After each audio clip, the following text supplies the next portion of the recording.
S, ನನ್ನ ಮತ ನನ್ನ ಹಕ್ಕು ಕಾರ್ಯಕ್ರಮ ಮುಂದುವರಿತಾ ಇದೆ. ರಾಜ್ಯದಲ್ಲಿ SIR ಪ್ರಕ್ರಿಯೆ ಆರಂಭವಾಗಿದ್ದಾಗಿಂದನೂ ಅನೇಕ ಗೊಂದಲಗಳು, ಅನೇಕ ರೀತಿಯ ಆತಂಕಗಳಿದ್ದಾವೆ, ಅನೇಕ ರೀತಿಯ ಸಮಸ್ಯೆಗಳಿದೆ ಅಂತ ಹೇಳಿ ಗೋಚರವಾಗ್ತದೆ ಮೇಲ್ನೋಟಕ್ಕೆ. ಬಟ್ ಖಂಡಿತವಾಗೂ ಅಲ್ಲಿ ಸಮಸ್ಯೆಗಳಿದೆಯಾ, ಆತಂಕಗಳಿದೆಯಾ, ಗೊಂದಲಗಳಿದೆಯಾ, ಇದರಿಂದ ಯಾರಿಗೆ ಲಾಭ, ಯಾರಿಗೆ ನಷ್ಟ, ರಾಜಕೀಯ ಪಕ್ಷಗಳಿಗೆ ಏನೆಲ್ಲ ರೀತಿಯ ಹೇಳ್ತಾ ಇದ್ದಾರೆ, ಅದೆಲ್ಲವೂ ಕೂಡ ಸತ್ಯನ ಮಾತನಾಡಿಸ್ತಾ ಹೋಗೋಣ.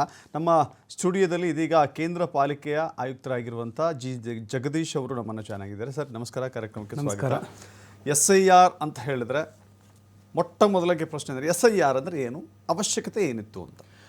ಮೊದಲನೇದಾಗಿ SIR ಅಂದ ತಕ್ಷಣ ಸ್ವಲ್ಪ ಜನರಲ್ಲಿ ಸ್ಟಾರ್ಟಿಂಗಿಂದ ಅದು SIR ಪದನೇ ಆತಂಕ ಮೂಡಿಸುವಂಥ ಪದ ಆಗಿದೆ. ಹಾಗಾಗಿ SIR ಅಂದರೆ ಮತದಾರ ಪಟ್ಟಿಯ ವಿಶೇಷ ಸಮಗ್ರ ಪರಿಷ್ಕರಣೆ. ನಾರ್ಮಲ ಪ್ರತಿ ವರ್ಷ ನಾವು ಪರಿಷ್ಕರಣೆಯನ್ನು ಮಾಡ್ತೀವಿ.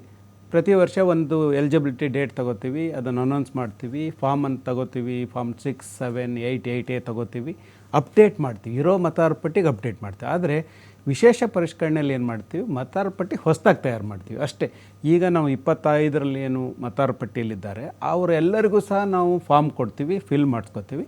ಆ ಫಿಲ್ ಮಾಡಿ ಯಾರು ಕೊಡ್ತಾರೆ ಅವನ್ನೆಲ್ಲವನ್ನು ಡ್ರಾಫ್ಟ್ ಮತದಾರ ಪಟ್ಟಿಯಲ್ಲಿ ಹಾಕ್ತೀವಿ. ಮತದಾರ ಪಟ್ಟಿ ಹಾಕಿದ ಮೇಲೆ ಮತ್ತೆ ಅದನ್ನು ಪಬ್ಲಿಷ್ ಮಾಡ್ತೀವಿ. ಅದರಲ್ಲಿ ಯಾರ್ದಾರು ಬಿಟ್ಟು ಹೋದರೆ ಫಾರ್ಮ್ ನಂಬರ್ 6 ತಗೋತೀವಿ, ಮತ್ತೆ ಅದಕ್ಕೆ ಆ್ಯಡ್ ಮಾಡ್ತೀವಿ. ಅಂತಿಮವಾಗಿ ನಾವು ಅಕ್ಟೋಬರ್ 7ನೇ ತಾರೀಕು ಅಂತಿಮ ಮತದಾರ ಪಟ್ಟಿಯನ್ನು ಹೊರಡಿಸ್ತೀವಿ. ಇದರಲ್ಲಿ ಆತಂಕ ಯಾಕೆ ಅನ್ನೋದು ಭಾಳ ದೊಡ್ಡ ಪ್ರಶ್ನೆ ತಾವು ಕೇಳಿದ್ರಿ. 2002ರಲ್ಲಿ ನಮ್ಮದು ವಿಶೇಷ ಮತದಾರ ಪಟ್ಟಿ ಪರಿಷ್ಕರಣೆ ಆಗಿತ್ತು. ಅದಾದ ನಂತರ ಆಗಲಿಲ್ಲ. ಆಲ್ಮೋಸ್ಟು 24 ವರ್ಷಗಳ ನಂತರ ಈಗ ಮತ್ತೆ ವಿಶೇಷ ಪರಿಷ್ಕರಣೆ ನಡೀತಾ ಇದೆ.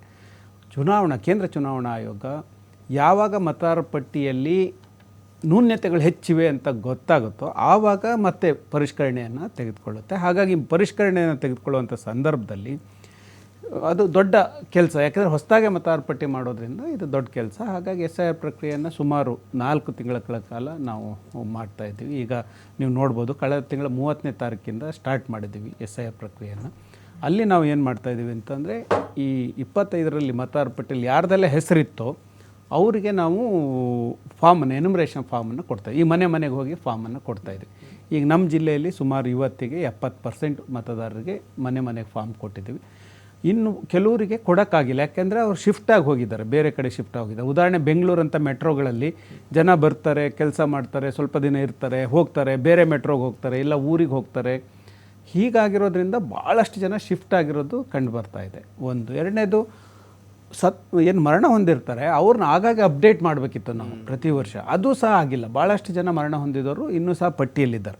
ಹಾಗಾಗಿ ಇವೆಲ್ಲವನ್ನು ತೆಗೆಯೋ ದೃಷ್ಟಿಯಿಂದ ನಾವು ವಿಶೇಷ ಮತದಾರ ಪಟ್ಟಿಯ ಪರಿಷ್ಕರಣೆಯನ್ನು ಚುನಾವಣಾ ಆಯೋಗದ ನಿರ್ದೇಶನ ಪ್ರಕಾರ ನಾವು ಮಾಡ್ತಾಯಿದ್ವಿ. ನಿಜವಾಗೂ ಇದರಲ್ಲಿ ಆತಂಕ ಪಡುವಂಥ ವಿಷಯ ಏನೂ ಇಲ್ಲ. ಯಾಕೆಂದರೆ ಮತದಾರ ಪಟ್ಟಿಗೆ ಸೇರ್ಪಡೆ ಮಾಡಬೇಕಂದ್ರೆ 4 ಎಲಿಜಿಬಿಲಿಟಿ ಕ್ರೈಟೀರಿಯಾ ಇದೆ. ಒಂದನೇದು, ಅವರು ಭಾರತೀಯ ನಾಗರಿಕರಾಗಿರಬೇಕು. ನೀವು ಯಾರಾದರೂ ಭಾರತೀಯ ನಾಗರಿಕರಾಗಿದ್ದರೆ ನಾವೆಲ್ಲರೂ ಯಾರೂ ಆತಂಕ ಪಡುವಂಥ ಅವಶ್ಯಕತೆ ಇಲ್ಲ.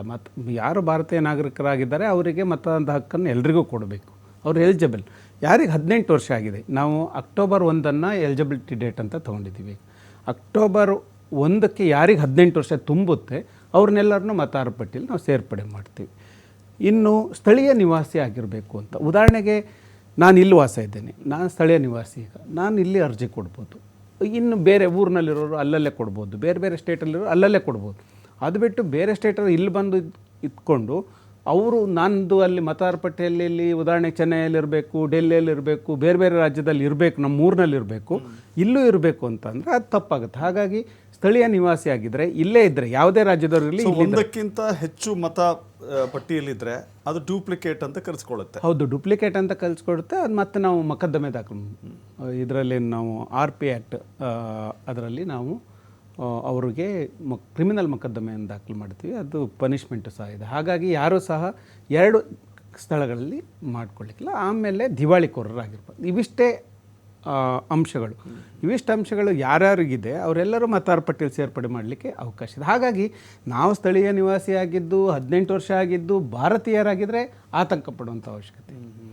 ಯಾರು ಭಾರತೀಯರಲ್ಲ ಅವ್ರನ್ನ ಹೊರಗೆ ಹಾಕ್ತೀವಿ, ಮುಲಾಜಿಲ್ಲದೆ ಹೊರಗೆ ಹಾಕ್ತೀವಿ. ಅದ್ರಾಗ ಏನು ಅನುಮಾನ ಇಲ್ಲ. ಭಾರತೀಯರಲ್ಲ ಅಂದಮೇಲೆ ಅವ್ರ ಮತದಾರ ಪಟ್ಟಿಯಲ್ಲಿ ಇರೋ ಅರ್ಹತೆ ಇಲ್ಲ.